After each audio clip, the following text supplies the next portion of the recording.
할렐루야. 하나님의 은혜와 평강이 교회 여러분과 함께 하시기를 축원합니다. 오늘은 영화 이야기로 말씀을 시작하고자 합니다. 좀 오래된 영화 가운데 1982년에 리들리 스콧 감독이 연출한 블레이드 러너라는 영화가 있습니다.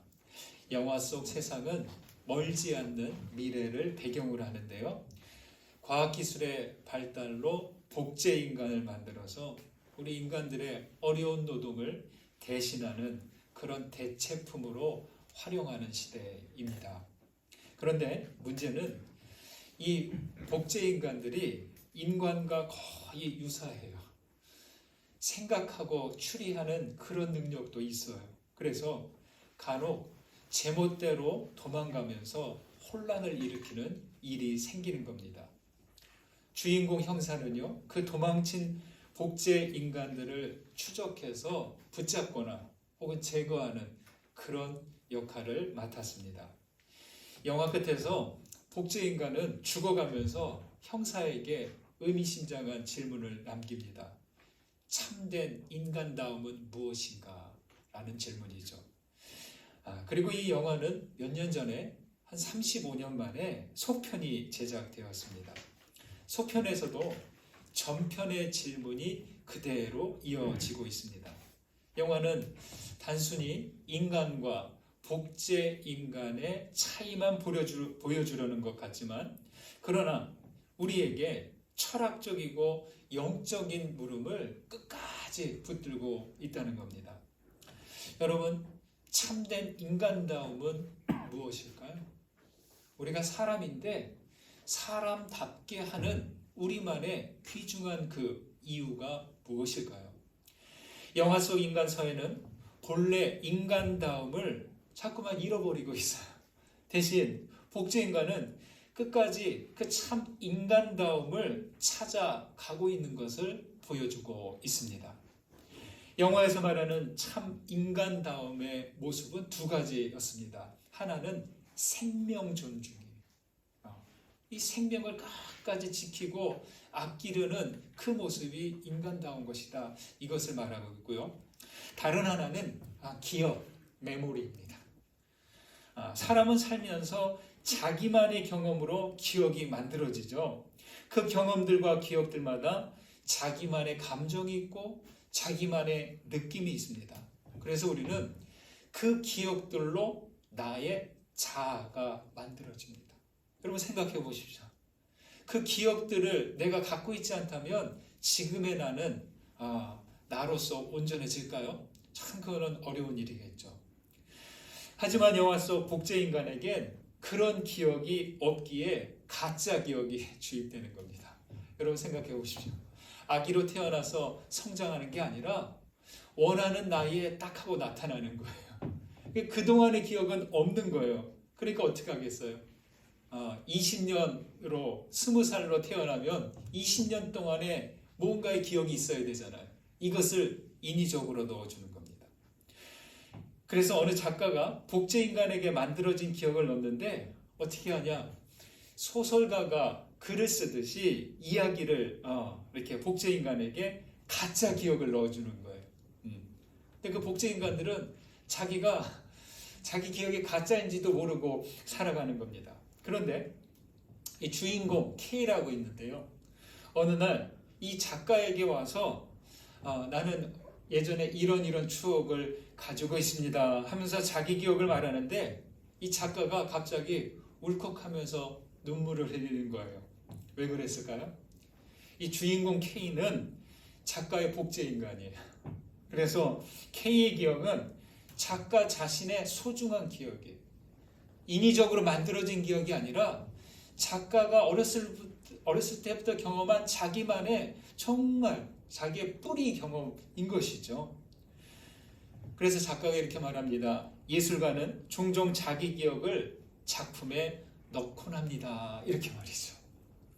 작가는 K가 그 기억을 통해서 자기 자신을 찾아내기를 기대했던 것이 아닌가 그렇게 보여줍니다. 여러분, 우리 인생은 어떻게 해서 생겨났습니까? 우리는 하나님의 형상에 따라 지음을 받았고 하나님께 생명을 얻어 살고 있습니다.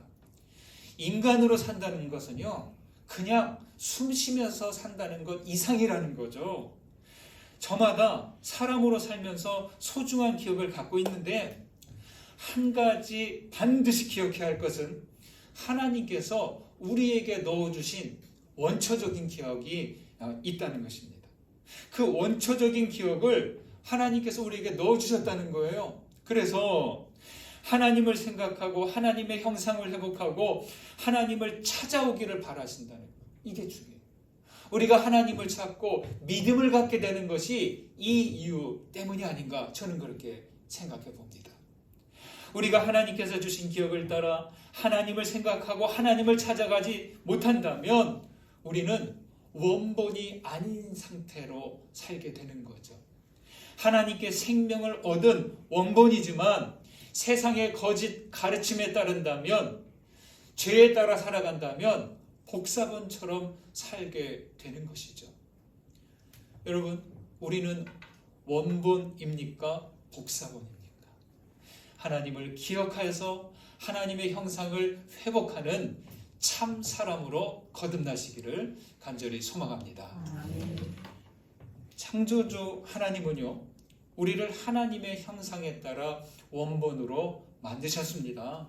하지만 주님을 듣지 않는 인생들은 원본으로서의 삶이 아니라 죄를 따라 복사본의 삶을 삽니다. 우리는요, 단지 복제된 존재가 아니라 하나님의 형상으로 회복된 존재가 되려면 어떻게 해야 될까요? 이스라엘이 하나님으로부터 멀어질 때마다 주님은 돌아오라고 소리를 치시고, 그래도 돌아오지 않을 땐 심판의 채찍을 내리치셨습니다. 오늘 말씀 이 요엘서는요, 하나님의 심판과 종말론적인 사건, 그리고 하나님의 백성들을 다시 구원하시고 회복하신다는 그러한 이야기를 담고 있습니다. 1장에 보면요, 메뚜기 때 재앙이 나옵니다. 선지자는 메뚜기 재앙을 여호와의 심판으로 경고하면서 하나님께 돌아오라고 회개를 촉구하고 있습니다. 그리고 한 가지 알아야 될 것은 이 메뚜기 떼가 단지 자연재해만을 가리키는 게 아니라 제국의 군대를 메뚜기 떼로 표현한 것이기도 합니다. 오늘 말씀은 회개하는 이스라엘을 향한 하나님의 반응입니다. 우상 숭배하고 범죄하고 하나님을 등지고 멀리 떠났던 이들이 어떤 재앙을 만나서 이제 다시 하나님을 찾을 때, 그때 하시는 말씀입니다. 주님은 위로하시고 회복하실 뿐만이 아니라 주님의 영을 아낌없이 부어주시겠다고 말씀합니다. 오늘 말씀 23절을 보실까요? 함께 있습니다. 시온의 자녀들아, 너희는 너희 하나님 여호와로 말미암아 기뻐하며 즐거워할지어다. 그가 너희를 위하여 비를 내리시되 이른 비를 너희에게 적당하게 주시리니 이른 비와 늦은 비가 예전과 같을 것이라. 어디든지 하나님이 안 계신 곳은 기근과 가뭄처럼 균형을 잃고 고통스러운 곳이 됩니다. 하나님이 계신 곳은 밀과 새 포도주와 가득한 기름으로 땅이 회복됩니다. 하나님께서 비를 내려주시는데 이것은 하나님과 그들의 관계 회복을 가리키는 말이죠. 이 부분은 메뚜기 재앙으로 황폐해진 땅을 완전히 복구하는 말씀이기도 하고, 또 제국의 군대에 의해서 황폐해진 땅이 다시 회복된다는 그런 의미로 볼 수도 있습니다. 여러분, 농사에서 비는 필수입니다. 아무리 세상이 기술이 발전하고 과학이 발전해도 이 하늘이 내려주시는 기후는 감당할 수 없습니다. 하지만 아무 때 아무렇게나 내리는 비가 아니라 필요한 시기에 필요한 만큼 내려줘야 됩니다. 참 이게 중요해요. 이른 비와 늦은 비가 예전과 같다고 합니다. 비는 때를 맞춰 적당하게 내려야 합니다. 팔레스틴에서 이른 비는 밀 수확을 위해 내려야 하고요, 늦은 비는 포도와 올리브 수확을 위해서 내려줘야 됩니다. 이때 비가 내리지 않으면 어떻게 돼요? 밀수확은 망치는 것이고 포도와 올리브 또한 작황이 안 좋게 되는 거죠. 때를 맞추어 적당히 내리는 비는 하나님의 섭리에서 진행되는데요. 백성들은 이러한 하나님의 섭리를 즐거워하고 기뻐합니다. 주님의 섭리하심은 정확합니다. 그런데 우리 사람은 이와 같은 하나님의 섭리를 무시하고 질서를 흐트러뜨리죠. 인간이 자기중심적으로 행동하면서 자연의 흐름과 섭리를 방해합니다. 사람은 자기만족으로 기뻐할 뿐 하나님으로 말미암는 기쁨은 알지 못하는 것이죠. 여러분, 우리 시대가 지금 기후재앙으로 얼마나 고통스러운 시간을 보내고 있습니까? 동화에 황금알을 낳는 거위 이야기가 있습니다. 여러분 아시죠? 욕심 많은 농부가 매일 황금알을 낳는 거위를 얻었어요. 여러분, 매일 황금알을 하나씩 낳으니까 얼마나 좋아요. 근데 그것으로 자족해야 되는데 이 매일 하나씩 낳는 것을 기다리지 못하면서 한 번에 황금알을 얻기 위해서 어떻게 합니까? 거위배를 다 갈라봅니다. 저 배를 열면 어마어마한 황금알이 있겠지 하고 그 배를 갈라버립니다. 어떻게 됐어요?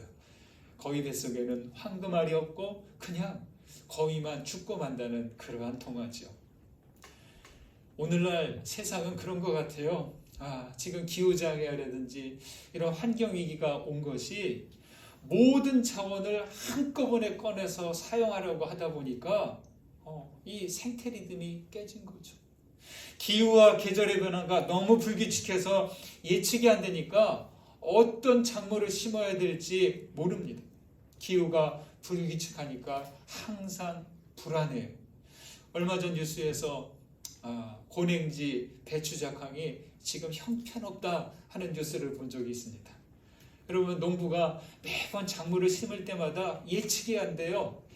이게 어느 정도로 나올지, 잘 될지 안 될지 예측이 안 되는 상황입니다. 얼마나 불안합니까? 어찌 보면 하나님이 떠나신 것은요, 하나님의 변심에 의해서가 아니라, 변덕에 의해서가 아니라 백성들이 주님을 불편하게 했기 때문일 것입니다. 이른 비와 늦은 비가 예전처럼 갖게 된다는 것은 하나님의 섭리하심으로 돌아간다는 것을 의미합니다. 사람의 리듬이 아니라 하늘의 리듬, 하나님의 그 생태 리듬에 따라 돌아간다는 거예요. 자기와 인위는 이러한 생태 질서를 깨뜨리는 것이죠.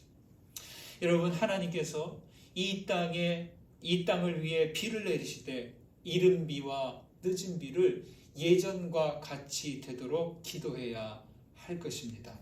창조 리듬의 균형을 잃어버린 우리 세상이 속히 그 균형을 회복하도록 기도해 주시길 바랍니다. 27절 보실까요? 함께 읽습니다. 그런즉 내가 이스라엘 가운데 있어 너희 하나님 여호와가 되고 다른 이가 없는 줄을 너희가 알 것이라. 내 백성이 영원히 수치를 당하지 아니하리로다.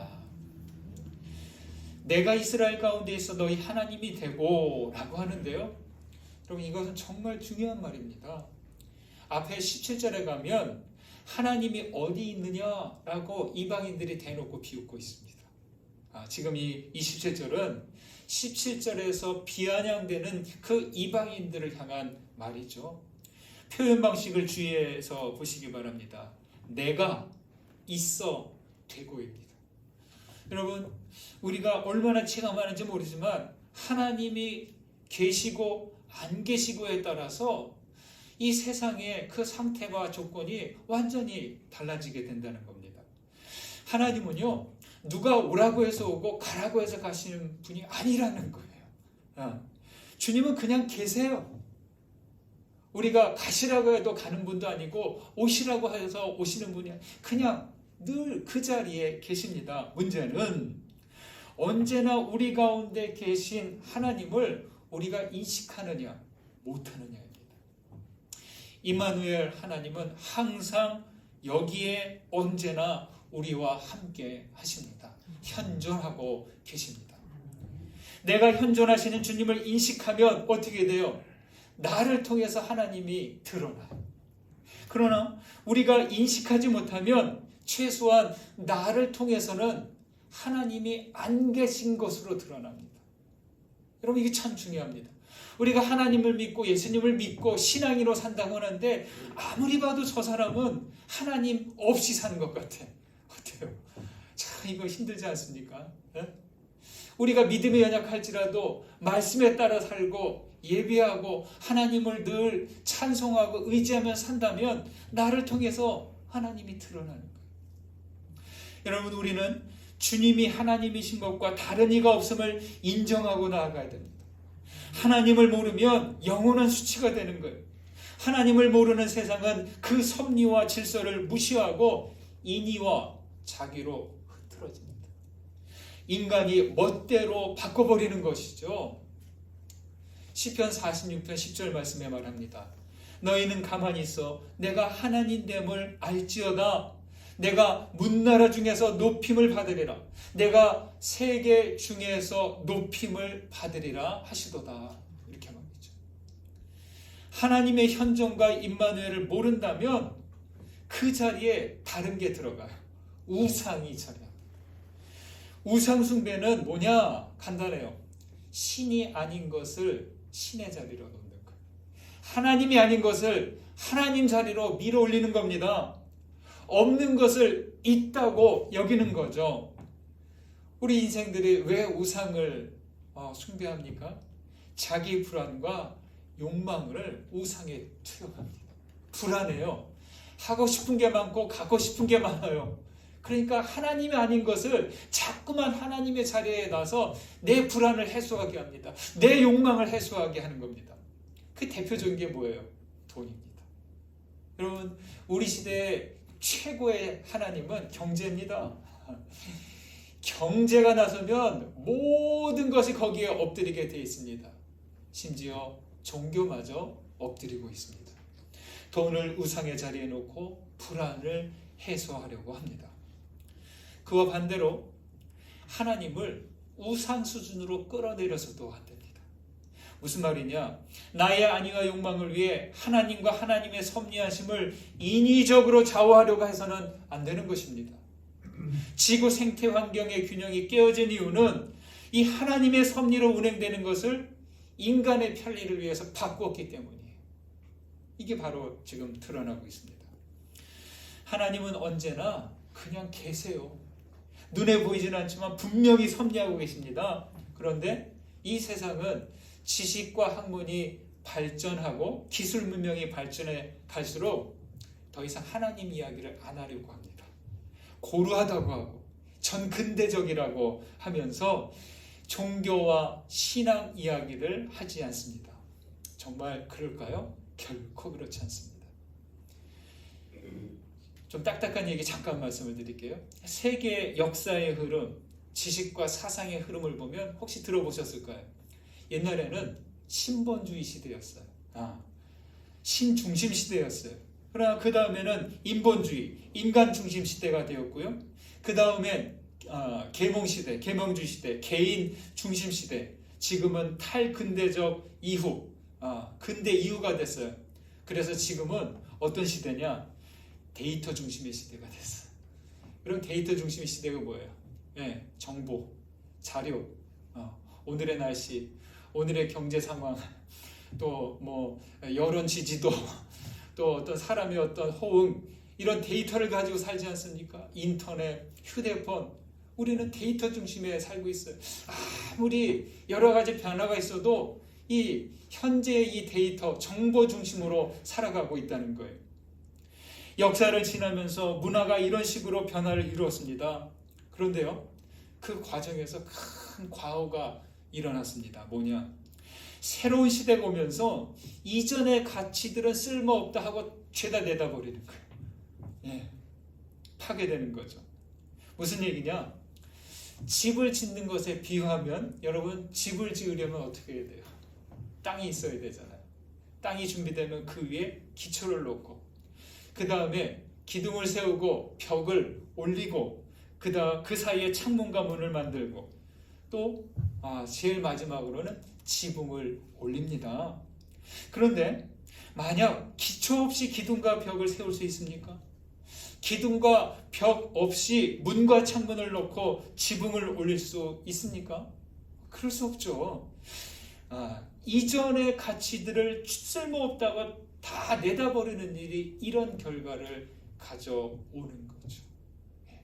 집은 기초가 잘못되면 다시 지을 수 있어요. 그러나 역사와 문화와 사상은 다시 지을 수 없는 겁니다. 그처럼 신본주의 가치들이 오래되었다가 없애버리면 그 다음 인본주의 가치들도 쓸모없게 되고 그 다음도 연쇄적으로 쓰러지고 마는 것이죠. 여러분 잘 들으세요. 오늘날 하나님과 진리, 사랑과 이성처럼 좀 큰 이야기들은 잘 하지 않으려고 합니다. 그 대신 여러분 이렇게 늘 이렇게 듣고 보는 이야기를 보세요. 어떤 이야기들이 많아요? 음식, 여행, 건강, 미용, 부동산, 영화, 스포츠, 작은 이야기들만 하고 있어요. 이것이 사람들의 관심과 흥미를 끌지 어떤 자연환경, 생태, 하나님, 사랑, 진리 이런 큰 이야기들은 안 한다는 거죠. 작은 이야기도 중요하고요. 또 큰 이야기도 중요합니다. 한쪽 이야기만으로는 균형을 이루지 못합니다. 결혼을 앞둔 신랑 신부가 제일 먼저 무엇을 준비해야 됩니까? 살림 준비가 먼저예요? 신혼집 준비가 먼저예요? 당연히 집부터 먼저 준비해야 되죠. 물론 같이 할 수도 있어요. 아무리 좋은 살림을 준비해도 이 살림을 좀 갖다 놓을 집이 있어야 되잖아요. 그렇죠? 집 없이 살림부터 구입하는 사람은 없을 겁니다. 집이 있어야 살림들을 가져다 놓을 수 있죠. 신앙은 뭐냐? 믿음은 뭐냐? 신혼집을 마련하는 일에 해당합니다. 여러분, 지금 우리 시대 사람들이 그래요. 자기 인생의 집을 위해서 살림들은 잘 준비해요. 근데 이 살림들을 잘 갖추고 갖다 놓을 그 신혼집은 생각하지 않고 있어요. 인생을 살고 더 긴 영생을 살기 위한 믿음의 집을 마련해야 하는 겁니다. 사람들은 이것을 잘 모릅니다. 예수를 믿는 것, 하나님을 신앙하는 것이 자기 일상에 무슨 도움이 되는지 몰라요. 너무 큰 이야기라서 한눈에 안 들어오는 것일까요? 비신앙인들은 몰라도 우리 그리스도인들은 이거를 알고 계셔야 돼요.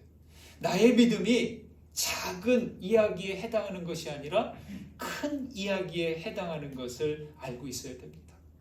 여러분, 하나님과 함께하는 그 영원한 믿음의 집을 세워 가십시오. 작은 이야기에만 매어 지내지 마시고 하나님이라는 그 커다란 이야기를 따라 살아가시기를 간절히 소망합니다. 세 번째로 28절 말씀을 보실까요? 함께 했습니다. 그 후에 내가 내 영을 만민에게 부어주리니 너희 자녀들이 장래일을 말할 것이며 너희 늙은이는 꿈을 꾸며 너희 젊은이는 이상을 볼 것이며. 이 부분은 종말론적인 의미를 갖습니다. 그러니까 종말론적인 배경에서 하시는 말씀인데요. 종말론적이라는 것은 이렇게 받아들이시면 돼요. 그 다음이 없어요. 이때가 마지막이라는 거예요. 버스를 타야 되는데, 기차를 타야 되는데 막차라는 거예요. 그 다음 버스, 다음 기차가 없어요. 지금 이때를 놓치면 더 이상 가능성이 없다는 겁니다. 내가 내 영을 만민에게 부어주리니, 모두에게 주의 영을 부어주신다는 말씀을 이 마지막에 주시는 은혜라는 얘기예요. 이때가 아니라면 그 다음엔 기회가 없다는 거예요. 조건이 없습니다. 나이, 성별, 사회적 위치 관계없이 모두에게 부어줍니다. 예전에는 특정한 사람들에게만 하나님의 영이 부어졌다고 그렇게 생각했어요. 그러나 어때요? 지금 시대에는 모두에게 하나님의 은혜와 그 지식이, 말씀이 허락되었습니다. 주님의 영이 부어질 때 어떤 일이 생긴다고 합니까? 자녀들은 장래일을 말할 것이고 늙은이는 꿈을 꾸고 젊은이는 이상을 봅니다. 이 일이요, 어떤 중개인, 대리인을 통하지 않고 직접 하나님을 경험하는 겁니다. 그러나 여러분, 주님의 영이 모두에게 부어진다고 해서 모두가 하나님을 직접 경험하는 것은 아니라는 거예요. 네. 폭우가 쏟아져도 장독대 뚜껑이 덮여있으면 어떻게 돼요? 빗방울이 한 방울도 그 안으로 들어가지 않습니다. 수도꼭지를 탁 틀면 물이 콸콸콸콸 나오잖아요. 그러나 물통 뚜껑이 닫혀 있으면 한 방울도 들어가지 않아요. 혹 뚜껑이 열려 있어도 그 물통 입구가 그 수도꼭지 아래에 딱 정확하게 위치하지 않으면 절대 물을 담을 수 없습니다. 하나님의 영을 부어준다고 해도 그 마음이 닫힌 사람들, 생각이 열리지 않는 사람들, 눈을 감은 사람들에겐 주님의 영은 들어가고 싶어도 들어가지 않습니다. 우리 마음과 생각은 열려 있습니까? 우리의 시선은 하나님을 향하여 있습니까? 여러분, 인생은 어떤가요? 얼마 되지 않는 지식으로 모든 것을 한다고 합니다. 자기가 가지고 있는 얼마 되지 않는 소유로, 자기가 경험한 것으로 100년도 채 살지 못하면서 무엇이든 할 수 있다고 여깁니다. 그러니 하나님께서 들어갈 틈이 없는 거예요. 주님의 영이 스며들 여지가 조금도 없는 겁니다. 어떻게 보면 어떤 땐 그래서 어딘가에 부딪혀 깨어질 필요도 있다, 그런 생각입니다. 실패와 고통이 오히려 하나님을 향해서 열리게 되는 그런 기회가 될 수도 있기 때문이죠. 여러분, 주님의 영을 받는다는 것은요, 단순히 미래의 일을 말하고 이상을 보고 또 꿈을 꾸는 그런 목적은 아닐 것입니다. 우리가 열려 있어야 하는 이유, 왜일까요? 왜 주님의 영을 받아야 될까요? 이 닫힌 상태로는 변화가 없기 때문입니다. 변하지 않으면 아브라함은 그냥 갈대아 우르에서 아브라함으로 지냈을 것입니다. 변화가 없다면 야곱은 계속 이스라엘이 되지 못하고 야곱 뒤꿈치나 잡는, 남의 발목을 잡는 인생으로 살았을 것입니다. 변화가 없다면 하나님의 영을 거부한 그 유대교는 예수님을 십자가에 못 박아 버렸습니다. 변하지 않으면 애벌레는 나비가 되지 못하고 그냥 애벌레나 기껏해야 번데기 수준으로 멈추고 말 것입니다. 우리는 자주 성령 충만 이야기합니다. 성령 충만하려면 우리의 마음과 생각을 위로 이끄는 게 있어야 돼요. 여러분, 비행기가 하늘로 다 오르려면 뭐가 있어야 돼요? 날개가 있어야 되고 거기에 힘있게 끌어올리는 그 추진력이 있어야 되지 않습니까? 하지만 많은 이들이 성령 충만을 바라면서도 이 땅에 집착하고 있는 것이죠. 이 땅에 고정되어 있는 겁니다. 위를 향한다는 것은 하늘을 향한다는 것이고, 하늘로 오른다는 것은 무한 확장하고 싶어하는 거예요. 이게 우리 하나님께서 우리에게 주신 원초적인 기억입니다. 무엇이 우리 마음과 생각을 위로 향하게 할까요? 성경 말씀이 위로 향하게 할 겁니다. 그래서 이 말씀이 내 안에서 타야 돼요. 폭발해야 됩니다. 기도가 우리를 위로 향하게 합니다. 기도를 통하여서 하나님을 바라보고 위로 날아오르는 것이죠. 악기 제작자이면서 영성가인 독일의 마틴 슐레스케라는 분이 이렇게 말합니다. 우리의 가슴은 땅의 기관인 동시에 하늘의 기관입니다. 인간의 가슴은 자기 자신에게만 속한 것이 아닙니다. 우리는 자신의 일을 느끼고 생각할 수 있을 뿐 아니라 하늘의 일도 느끼고 생각할 수 있습니다. 우리의 가슴은 하늘에 연결되어 세상을 감싸는 거룩한 그물의 매듭입니다.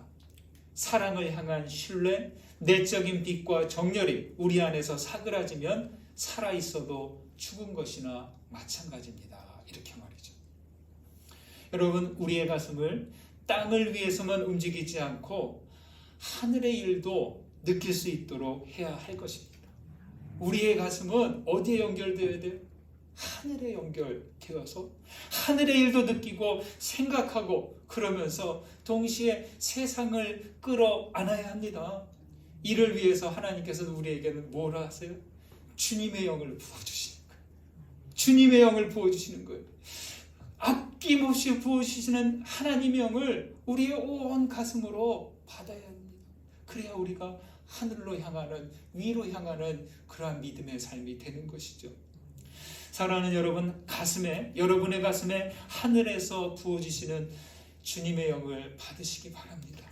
사랑을 향한 신뢰와 내적인 빛과 그 정열로 주님을 부르며 앞으로 나아가십시오. 여러분의 가슴에 하늘에 연결되어 세상을 감싸 안는 그러한 거룩한 그물 되시기를 주님의 이름으로 축원드립니다. 받은 은혜 생각하면서 거듭의 기도 드리시겠습니다. 기도합니다. 말씀 가운데 깨달아지고 울림이 된 것 붙드시고 하나님을 향하여 나아가십시오. 기도합니다.